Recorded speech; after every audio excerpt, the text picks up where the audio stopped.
Assalamualaikum warahmatullahi wabarakatuh.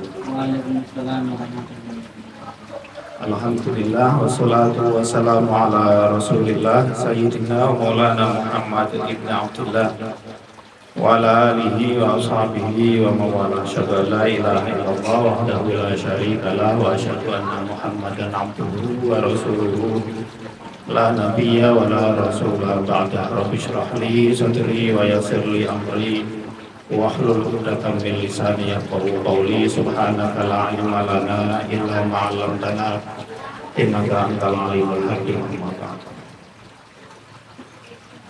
Bapak Ibu jamaah pengawasan rahimakumullah, sesarengan monggo kula dherekaken puji syukur dumateng Allah Subhanahu wa taala. Allah ingkang sampun peparing nikmat dumateng kita sedaya zahir batin, khususipun nikmat Islam, nikmat iman.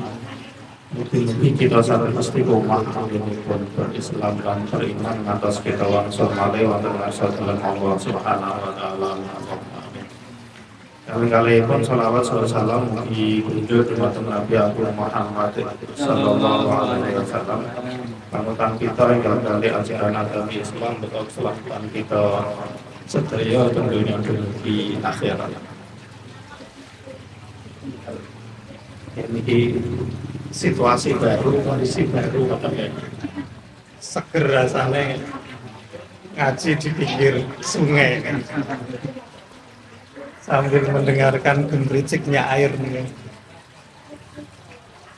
Bapak Ibu kita lajengaken nggih. Insya Allah kita masuk, mungkin mboten salah nih. Insya Allah kita masuk hadis ke-21. Ya.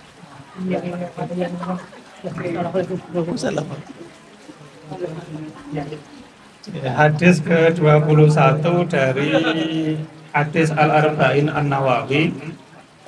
Tema besarnya adalah al-istiqomatu lubbul Islam, bahwa keistiqomahan itu merupakan inti dari Islam kita.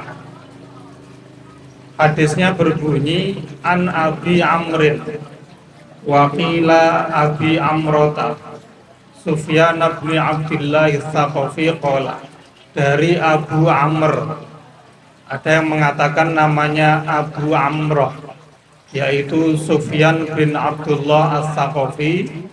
Beliau mengatakan, qultu ya Rasulullah, qulli fil islami qawlan la as'alu anhu ahadan ghairaka. Aku berkata kepada Rasulullah, wahai Rasul, katakanlah untukku pernyataan di dalam Islam yang aku tidak akan bertanya kepada selainmu.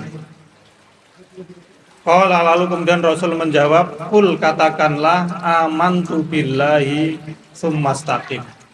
Aku beriman kepada Allah Subhanahu wa taala, kemudian beristiqomahlah atas pernyataan tersebut. Bapak Ibu rahimakumullah, jadi yang diperintahkan oleh Rasul di dalam hadis ini, pertama adalah kita menyatakan keimanan kita kepada Allah Subhanahu wa taala. Tegesé pripun? Kita harus selalu memperbarui keimanan kita dengan cara ya lisan kita selalu berzikir, hati kita selalu ingat Allah Subhanahu wa taala, anggota tubuh kita selalu menjalankan apa-apa yang diperintahkan oleh Allah. Itu yang diperintahkan pertama oleh Rasulullah. Ketika ada salah seorang sahabat yang menanyakan, apa sih satu pernyataan yang saya nggak akan bertanya kepada selain engkau wahai Rasul. Pertama adalah iman kita kepada Allah Subhanahu wa ta'ala. Nah, iman ini Bapak Ibu rahimakumullah nggih, tempatnya niku di hati. Tegese pripun? Setelah kita ini melakukan sholat, misalnya sholat yang dilandasi oleh keimanan itu, ketika sholat tersebut dijiwai dari dalam hatinya. Karena wonten tiyang sholat niku ya melu-melu koncone. Wonten tiyang sholat niku ngumumi liyane. Nah, itu belum iman, tetapi secara fisik dia sudah Islam, wong nyatane nggih sholat. Tetapi walam mayat kulil imanu fi qulubikum. Iman belum merasuk ke dalam hati kita. Nah, supaya kita beriman, maka Islam kita itu harus kita jiwai, harus kita nikmati dari dalam hati. Sehingga ketika sholat, kita melakukannya dengan sepenuh hati. Ya enggak setengah hati juga, apalagi tanpa hati. Tapi memang sepenuh hati. Itu baru menjadikan kita sebagai seorang yang beriman. Jadi naik levelnya dari Islam, kita menjalankan amalan-amalan badaniah itu menjadi iman karena melakukannya dengan sepenuh hati. Yang dipesankan oleh Rasul pertama, katakan bahwa aku ini beriman. Sebab Bapak Ibu rahimakumullah, keimanan itulah yang pada akhirnya nanti akan menjadikan kita bisa merasakan kebaikan-kebaikan dari amal kita tersebut. Dan keimanan itulah yang menyebabkan amalan ibadah kita itu membuahkan hasil. Karena sebagaimana kita tahu bersama bahwa amalan-amalan ibadah itu sebenarnya hanyalah sarana untuk sebuah tujuan yang mulia yang sudah dicanangkan oleh Allah Subhanahu wa Ta'ala. Itu awalnya sarana saja. Salat, ngaten nggih, itu sarana buat apa?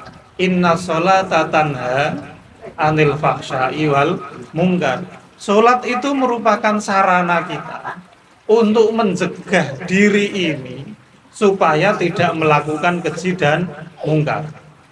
Nah, mungkin kita akan bertanya, nyatane yo oke wong sholat tetapi ya perbuatan mungkar ya jalan, kemudian perbuatan yang keji-keji juga jalan.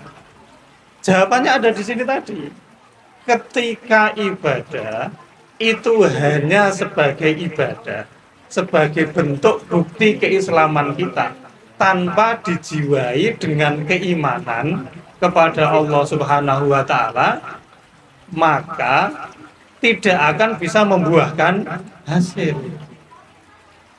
Sebab tampilannya sudah kelihatan bagus, misalnya kita beli buah, tampilannya bagus. Tetapi dalamnya ono ulere, ono nopone, sehingga ya nggak ada hasilnya, artinya nggak bisa dinikmati.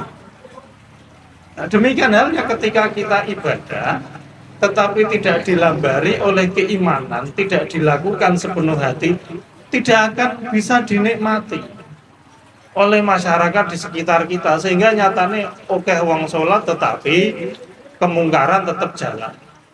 Oke wong zakat tetapi yusah do pelit-pelit, sehingga banyak masyarakat yang kekurangan. Padahal kan sebagaimana sholat, zakat itu sarana juga untuk membuat hati kita ini merasa tersentuh, peduli, perhatian terhadap sesama. Itu poin penting dari zakat tersebut.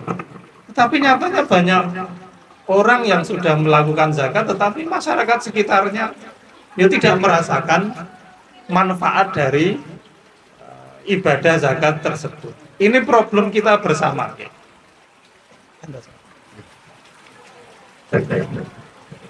Niki problem kita bersama, bahwa ibadah yang selama ini kita lakukan niku belum bisa membuahkan hasilnya karena kita melakukannya tidak dilambari dengan keimanan. Tegasnya tidak dilambari dengan keimanan itu apa? Tidak kita lakukan dengan sepenuh hati. Kita sebatas menganggap ini rutinitas. Wong Islam kuwi rutinane ya sholat 5 waktu. Tetapi dibalik itu apa? Manfaatnya, nilainya, tujuan utamanya kita nggak sampai ke sana. Maka ya ini kok ya sholat ya terus tapi maksiat jalan, istilahnya STMJ, sholat terus maksiat jalan itu zamannya Allah ya raham sebenarnya kalau dai sejuta umat karena apa gini kok tidak dilambari oleh keimanan. Ini PR kita bahwa ketika Allah mengatakan inna sholata tanha anil fahsya'i wal munkar, itu memang benar-benar iya bisa mencegah ketika kita melakukannya dengan sepenuh keimanan. Nah monggo lah, berarti kita harus menaikkan level dari sekedar menjalankan ibadah ini sebagai rutinitas sehari-hari kita naikkan levelnya menjadi selain itu rutinitas harus bisa memberikan perubahan sikap dan cara berpikir pada diri kita masing-masing.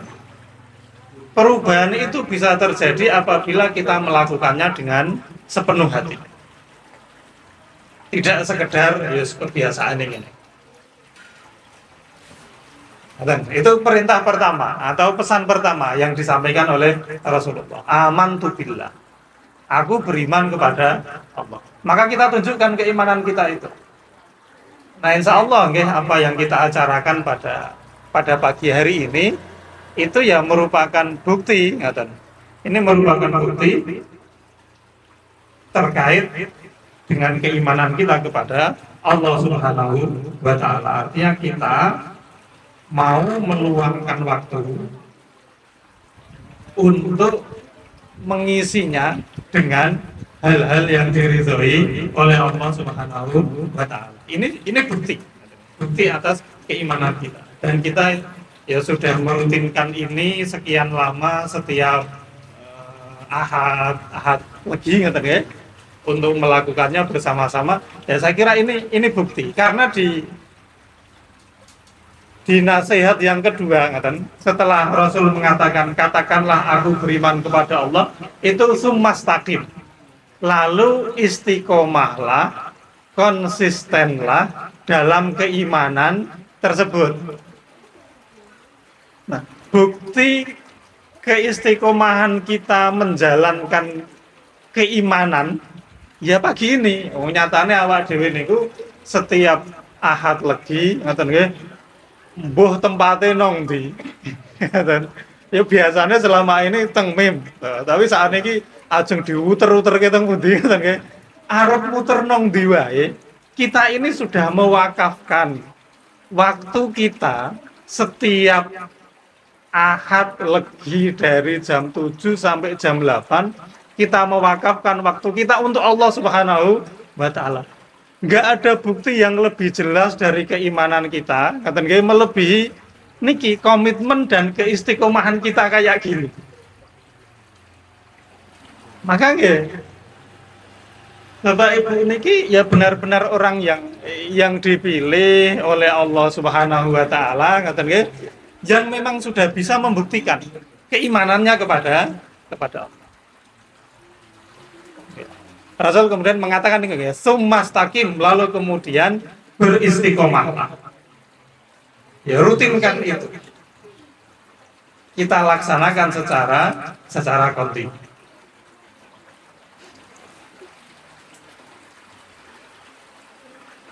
Nah kemudian Bapak Ibu rahimakumullah, para ulama mengatakan apa yang dimaksud kita istiqomah dalam keimanan. Kalau contoh kecilnya tadi kita ngaji lalu kita istiqomah ngaji. Waqila hiya taubatun bila isrorin. Sebagian ulama mengatakan bahwa yang dimaksud dengan istiqomah setelah beriman kepada Allah itu adalah kita bertobat tanpa ada keinginan untuk mengulangi kemaksiatan kita. Itu maksudnya istiqomah. Jadi saya tadi, awak dhewe setelah melakukan perbuatan maksiat kita bertobat. Ya, dan pertobatan kita ini kan dilandasi atas keimanan kita kepada Allah. Kalau kita nggak percaya adanya Allah, kita nggak percaya adanya hari akhir, kita nggak percaya adanya hari pembalasan, hari penghitungan amal, ngapain saya bertobat? Bahkan mungkin kita tidak akan menganggap melakukan sesuatu maksiat itu sebagai kemaksiatan, karena maksiat kepada siapa? Maka yang dimaksud istiqomah setelah kita beriman kepada Allah adalah ketika kita melakukan salah, lalu kita bertobat, kita tidak mengulangi lagi kesalahan yang sudah kita tobati tersebut. Ini namanya istiqomah. Istiqomah dalam pertobatan. Berarti nek wonten tiyang niku tobat sambel, niku mboten istiqomah. Soalnya ngomongnya aku ora bakal mau sambel meneh soalnya sakit perut. Lah, tapi kemudian 2 hari 3 hari berikutnya ora marem gitu nek mau ora ana sambel. Mengulangi lagi apa yang ditobati. Niku mboten istiqomah. Nah, istiqomah maksudnya adalah niku wau, taubatun bila isra. Kita menyatakan pertobatan terus ya memang kita nggak mau mengulanginya lagi. Lalu yang dimaksud istiqomah juga wa amalun bila futurin. Kita melakukan amal tanpa pernah merasa futur, merasa bosan, merasa males. Itu istiqomah. Jadi kita beramal, misalnya contoh kecilnya kita ngaji seperti ini, lalu kita tidak merasa bosan dengan ngaji tersebut. Karena banyak faktor yang menyebabkan kita bosan, misalnya sing ngisi ora jelas omongane, ora iso dipahami, ngono-ngono wae, ora lucu misalnya dan seterusnya. Males. Misalnya lagi atau apalah ada agenda yang lain dan seterusnya. Nah, beramal tanpa pernah futur, tanpa pernah bosan itu bukti dari keistiqomahan kita. Lalu yang dimaksud dengan istiqomah juga adalah wa ikhlasun bila iltifatin. Keikhlasan dan ketulusan kita tanpa teralihkan oleh motivasi yang lain. Bahwa awak dhewe ngaji di sini ya memang untuk Allah. Karena memang kita sudah mewakafkan waktu kita di jam 7 sampai 8 untuk Allah. Murni untuk Allah, bukan karena bahwa aku nak ngaji ben entuk begini, ben dianggap begini, biar enggak. Bila iltifatin, tanpa pernah menga-mengu nah cara jalannya. Jadi memang ya udah manteng saja, mantep kepada Allah. Itu istiqomah.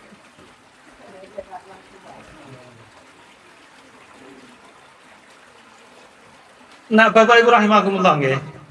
Kalau kita rasa-rasakan keistiqomahan seperti itu niku jane abot napa mboten sih. Dadi awak dhewe niku setelah beriman itu diperintahkan oleh Allah, yo tobat, aja nglakoni meneh perbuatan yang kamu tobati itu. Terus beramal tanpa pernah merasa bosan, terus ikhlas tanpa pernah menga-mengu. Itu kan sesuatu yang yen menurut kula niku berat. Berat. Soalnya wong ngamal tanpa harus pernah merasa bosan. Itu ya awak dhewe iki ora mesin. Ya kalau butuh bahasane sakniki healing.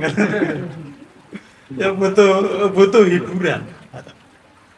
Kemudian kita bertobat tanpa pernah kesandung lagi. Niku nggih. Kok yen tingkat imane kados kula niku nggih berat. Tidak pernah lagi mengulangi kemaksiatan yang sudah kita tobat. Wah, bote kaya padahal ngrasani tangga niku paling nikmat ngoten lho. Renyah. Urunnya banget. Artinya mungkin ketika sekali kita bertobat, nek ngumpul meleh arep orang ngrasani niku ya butuh perjuangan. Demikian halnya orang yang selalu tulus ikhlas tanpa ada motivasi yang lain itu sepertinya gitu kan. Sepertinya juga berat. Maka dikatakan terkait dengan istiqomah ini bahwa la yutiku al istiqomata illal akabir. Hanya orang-orang mulia, orang-orang besar, orang-orang terhormat yang mampu melakukan istiqomah. Artinya hanya orang pilihan yang bisa istiqomah tersebut. Sehingga pahalanya juga besar. Karena perjuangannya juga berat. Sehingga sekelas Rasulullah Sallallahu Alaihi Wasallam ketika turun surat salah satu ayat di dalam surat Hud, fastaqim kama umirta wa ma'aka wala tadhaw. Istiqomahlah engkau Muhammad dan orang-orang yang bersamamu, janganlah kamu melewati batas. Itu Rasul terus ubahana. Saking beratnya istiqomah itu. Ketika ditanya oleh para sahabat, Kanjeng Rasul jenengan tiba-tiba ubanan niki wonten. Jawab Kanjeng Nabi, sayyabat senihur. Surat Hud yang membuatku berubah. Goro-goro muncul perintah Allah untuk selalu istiqomah. Ya mungkin Rasul bisa, tapi Rasul mikirke umatnya model-modelnya kok Mas Ali ngono kae. Kon istiqomah apa ya iso. Wong sithik-sithik kesel, sithik-sithik ngeluh, sithik-sithik ngoten.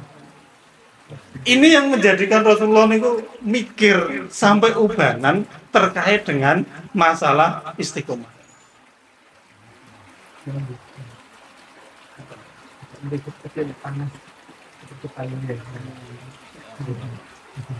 Niki matahari sehat.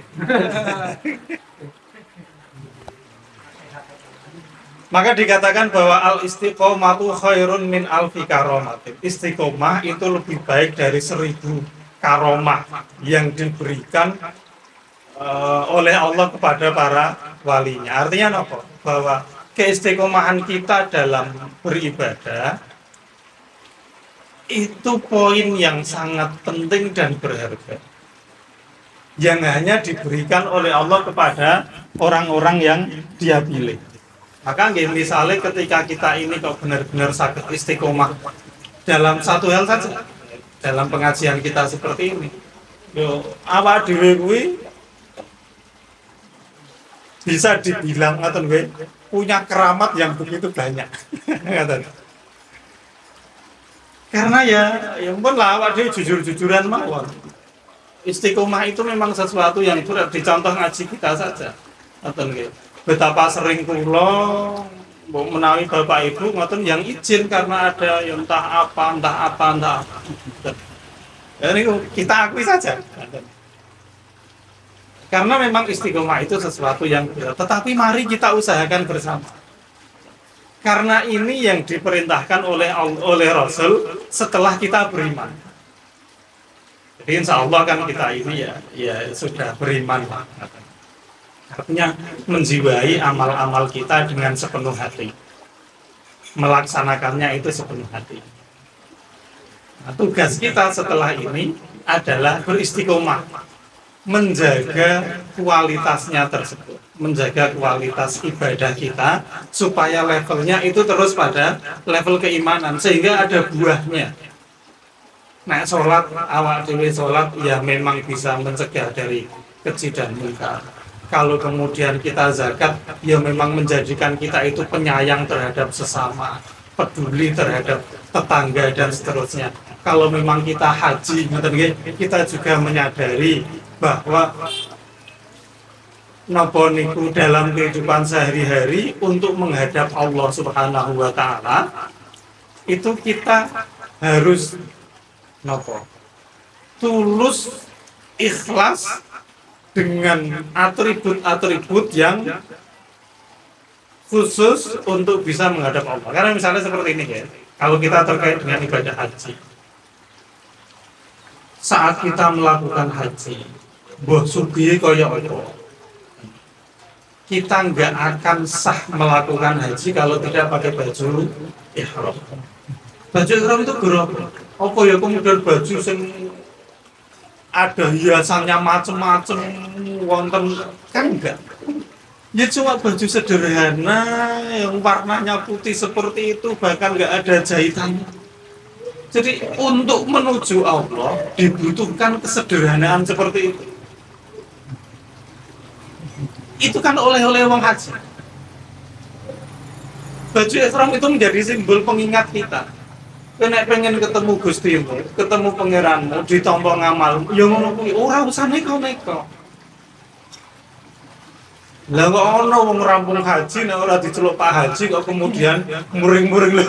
Niku terus ketemu pirang perkara haji niki kaya apa memaknai hajinya itu. Padahal harusnya ketika dia pulang haji sudah murni untuk Allah Subhanahu wa taala. Kadang-kadang ya Bapak Ibu rahimakumullah, makna-makna batin dari ibadah seperti ini itu yang tidak kita jiwai, sehingga ibadah yang mestinya membuahkan nilai-nilai luhur dari agama kita itu nggak dirasakan oleh orang sekitar. Padahal ibadah yang merupakan sarana yang diharapkan oleh Allah itu buahnya, bukan sarananya saja.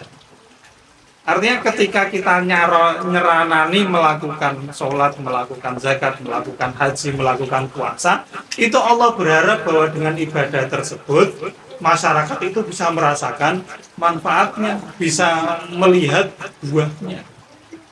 Itu sebenarnya yang ingin dan yang dikehendaki oleh Allah. Setelah kita bisa seperti itu, ibadah kita itu bisa membuahkan sikap, membuahkan cara berpikir sesuai yang dikehendaki oleh Allah, istiqomahlah dengan seperti itu. Maka bisa dibayangkan ketika dalam sebuah lingkungan ada sekian banyak orang yang beriman dengan pemaknaan kayak gitu tadi, lalu mereka istiqomah menjalankan keimanannya dengan pemaknaan kayak gitu, betapa bahagianya masyarakat itu. Nggak ada lagi kekejian dan kemungkaran di tengah masyarakat itu, karena sudah melakukan sholat dengan sepenuh keimanan.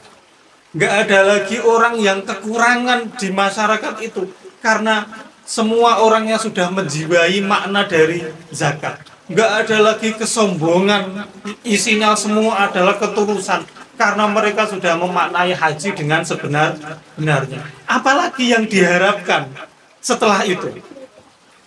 Maka muncullah kemudian baldatun thayyibatun wa rabbun ghafur.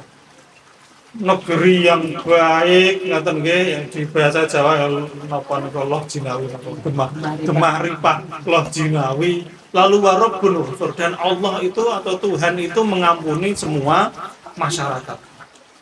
Ini yang kita cita-citakan loh Bapak rahimahullah. Lewat ngaji-ngaji kecil, perkumpulan-perkumpulan kecil kayak gini, kita ingin membentuk hati kita supaya bisa kayak gitu.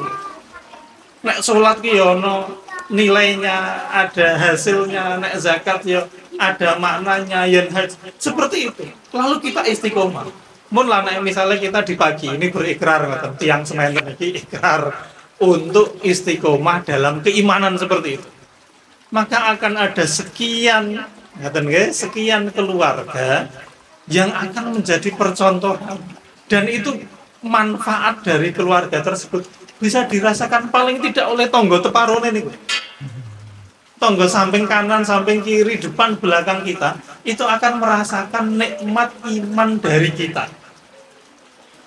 sehingga lisan kita ya selalu terjaga, selalu peduli dengan tetangga kita, tidak pernah menyakiti karena kita sudah sholat, tidak berbuat keji dan mungkar. Luar biasa masyarakat yang seperti itu. Nggak usah terlalu jauh-jauh memikirkan negara yang begitu besar. Malah awake dhewe ngeluh banget. Awake dhewe tangga teparone dhewe. Insya Allah kalau kita istiqomah, sekali lagi kalau kita istiqomah terus-menerus seperti itu, dari 1 orang, 2 orang, 3 orang menjadi 10, 20. Dari itu awalnya. Kita mengawali dari pertemuan kecil seperti ini. Yang kita istiqomai seperti ini, saling menasehati, saling mengingatkan, saling memotivasi, insya Allah, dan napa niku gemanya, dan frekuensinya, sinyalnya itu akan semakin melebar. Asal kita istiqomah. Nah, bahasanya orang saat ini algoritmanya, itu akan bisa terbaca oleh media sosial apabila kita terus-menerus dan istiqomah membuat konten istilahnya. Ketika awal dulu konten terus-menerus, maka akan terbaca pada akhirnya. Ya sama halnya awal dulu ngaji nih terus-menerus, istiqomah, nilai-nilainya yuk kita jaga terus-menerus, maka pada akhirnya akan terbaca. Oh, Bapak Ekae rajin, rutin, istiqomah, kok ya beda saiki. Cara berpikirnya, pola hidupnya juga pada akhirnya ini akan menjadi magnet untuk mengajak yang lain tanpa harus berkuar-kuar macam-macam, karena terlihat wujudnya. Lah ini awak dhewe perwakilan wong sing ngaji yo. Tampilane sing ngono kae, kelakuane bendine sing ngono kae, meskipun wis ngaji terus orang yang enggak ngaji, apa yang menarik dari ngaji? Nyatane wis ngono-ngono wae. Enggak ada perubahan, enggak akan menarik. Maka ya perubahan itu harus kita mulai dari diri kita sendiri. Pembuktian itu harus kita tunjukkan, dari diri kita sendiri. Dan keistiqomahan itu harus kita mulai dari kita. Maka yang lain-lain akan mengikuti. Insya Allah mungkin ini manfaat selak mesran Pak. Karena tengkar wasra wonten mesran juga. Mungkin ini manfaat, menjadi motivasi dan pengingat kita. Jadi poinnya beriman lalu istiqomah. Dengan keimanan itu, ibadah yang kita landasi dengan keimanan lalu kita istiqomahi, maka akan membuahkan manfaat yang bisa dirasakan oleh lingkungan sekitar. Kita berusaha untuk itu. Kita berikrar, berjanji untuk itu. Mungkin manfaat. Yang ngapunten untuk pilih wonten kalian. Assalamualaikum warahmatullahi wabarakatuh.